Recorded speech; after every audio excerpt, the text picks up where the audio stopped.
मैंने 8 जेलें सिर्फ इमरान खान के जो पुराने बॉस हैं ना परवेज मुशर्रफ, उनके दौर में 8 जेलें काटी हैं। तशद्दुद भी हुआ है मेरे पे, मैं सॉलिटरी में भी रहा हूं, मैं अगवा भी हुआ हूं। आप हमें डराते हैं।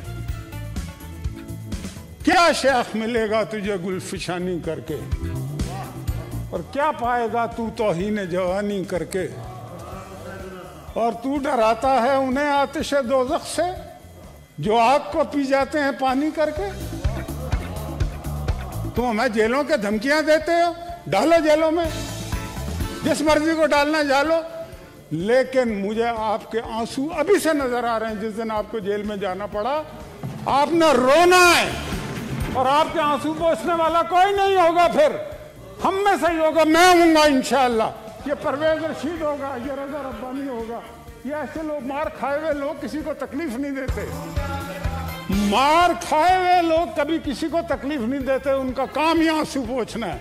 वो आंसू निकालते नहीं हैं। ये सारे आंसू पोंछने वाले लोग यहाँ पे बैठे हुए। अभी देखना तमाशा क्या लगता है तुम्हारे साथ। तुम्हें अंदाजा ही नहीं है हो क्या रहा है इस मुल्क में।